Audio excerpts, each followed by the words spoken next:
Halo, saya Muhammad Tafratullah. NIM saya 201011401501. Saya dari kelas 08 TPLP 004.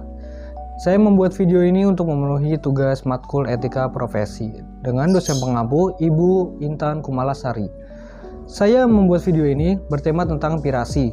Saya mengambil salah satu contoh kasus pirasi yaitu tentang Gary Bowser. Dia adalah pembajak video game Nintendo. Sebelum kita memulai kasusnya, saya akan membahas itu apa pirasi. Saya mengutip dari salah satu buku yang berjudul tentang aspek hukum startup yang ditulis oleh Dr. Rio Kristiawan. Dari buku ini menjelaskan tentang pembajakan atau pirasi merupakan sebuah istilah untuk menggambarkan aktivitas seperti download ilegal, file sharing ilegal, atau pemalsuan yang berkaitan dengan internet. Pirasi itu nggak jauh-jauh seperti yang kita lakukan, karena seperti kita menonton streaming ilegal juga itu termasuk adalah pirasi, dan mendownload game-game ilegal juga termasuk pirasi.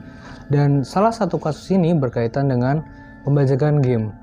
Pembajakan game ini juga dilakukan oleh seseorang yang bernama Gary Bowser. Industri game global menghadapi tantangan besar dari pembajakan digital yang mengancam masa depan kreator game seperti Nintendo.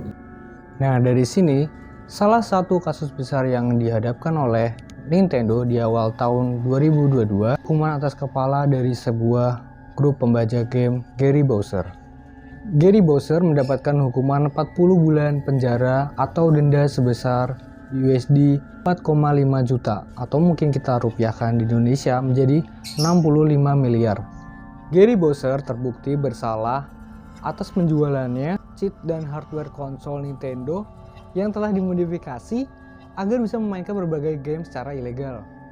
Dan Nintendo ini menyatakan bahwa kasus ini sangatlah penting dan merupakan kasus yang sangat signifikan.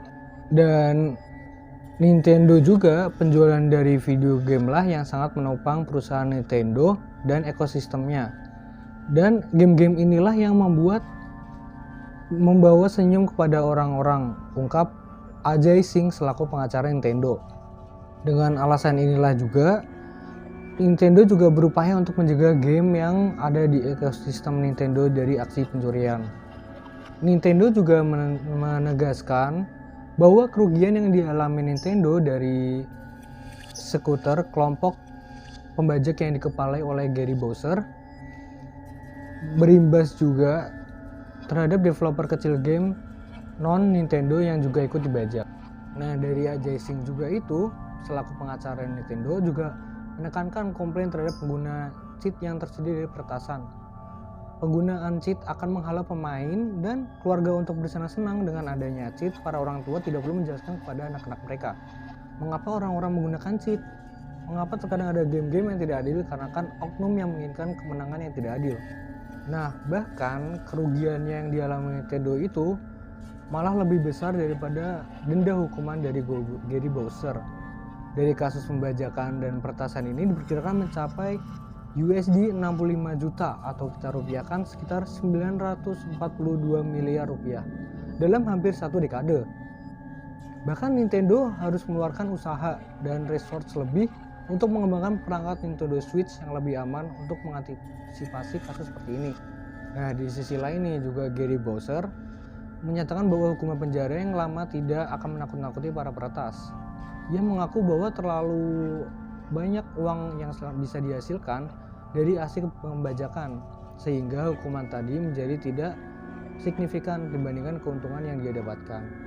Terdapat hakim yang menangani pengadilan tersebut yaitu Robert Lasnik sempat bertanya kepada pihak Nintendo nih mengenai apa yang harus dilakukan untuk meyakinkan masyarakat bahwa tidak ada pamor di balik tindakan pembajakan dari peretasan seperti yang biasa digambarkan di acara televisi dan sinema. Dari kasus ini juga si pengacara Nintendo Ajay Singh berkata bahwa tentu akan ada manfaat yang sangat besar jika kita mampu memberikan edukasi yang jauh lebih baik kepada publikasi.